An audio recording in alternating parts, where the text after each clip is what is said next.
In today's video, we're going to talk about new client anxiety. I'm sure if you're an entrepreneur and you have a service-based business, maybe you're a photographer, videographer, you create music for films or videos, etc. Whatever it is, you have some kind of, and it could be minor, anxiety when it comes to new clients. Let me offer a refreshing piece of knowledge that we all go through this, and it's something that gets slightly better over time, but I've been doing my business for about 3 years now, and let me tell you that when I progressively get bigger clients, or when I get a different type of client, I still get that new client anxiety. In this video, I'm going to break down how you can overcome that, how you can mitigate against it before it even happens, and then how you can also learn to deal with it. So firstly, I want to say you're probably watching this video because you have maybe got a new client, or you're thinking about to get new clients, but you're worried and you're feeling slightly anxious. That's completely okay.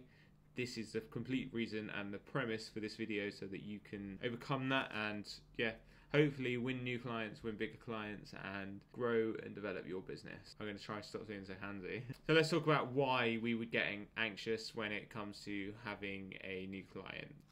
Let's think about it as whenever we try something new, there's that essence of unknown. So whenever we get a new girlfriend or boyfriend, we don't fully know them, or we start dating, we don't fully know them.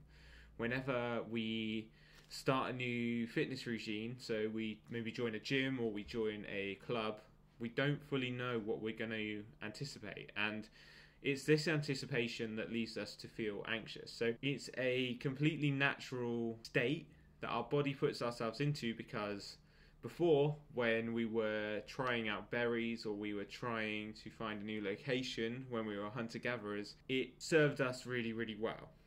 Now in the modern age, obviously things like this aren't really going to happen, but our brains are still programmed to be like that. So we are going to need to learn to live with it. But I think that there's kind of a beauty in finding out that, like, we all go through this. We're mentally predispositioned to go through this, and it's completely okay. So say you just signed up that new client and you want to know how to overcome it. You want to know how to deal with it in the best possible light.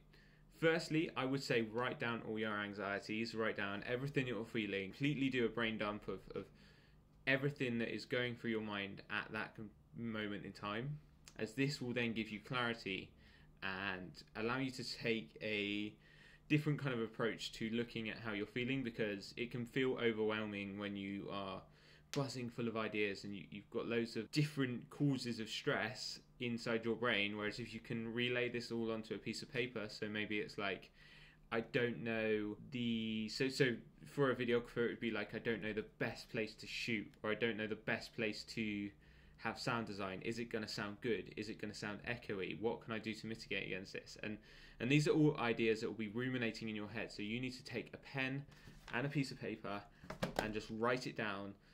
And then this will allow you to see what is causing the biggest anxiety, and then you can slowly start to work through it. So let's go back onto the example of the sound design, and is it going to work for your certain place? Obviously you can relay this to your business or your service that you offer. Maybe it's like, have I got a shotgun mic in case I need to do an overhead shot, or have I got a lapel mic in case it's really that bad that I can then use the lapel mic so it just picks up the voice, and then maybe some background noise that I can work on later in post. How can you mitigate against all the ideas that you've wrote down and slowly cross them off one by one with essentially a plan to how you are going to minimize or reduce the risk of that thing happening?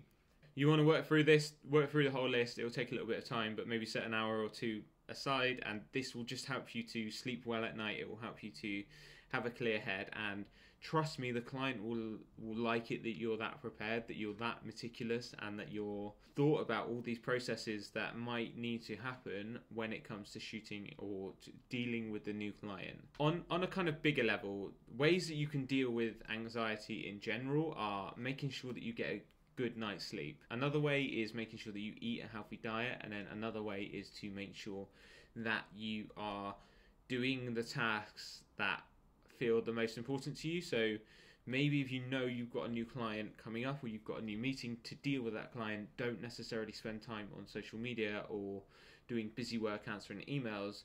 Do stuff that will help you and ease your mind into dealing with that client. It's kind of a higher look approach, but I guarantee you that if you do this, you will then feel less anxious and you can deal with the other work when you need to. Don't do the busy work first, because that's a subtle way of tricking our brain and giving us that little dopamine release that makes us feel good.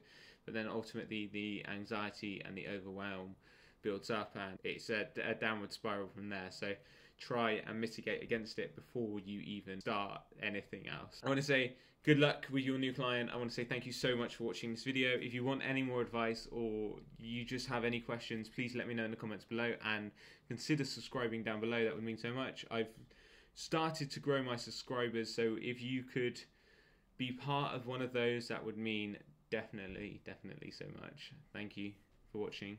Goodbye.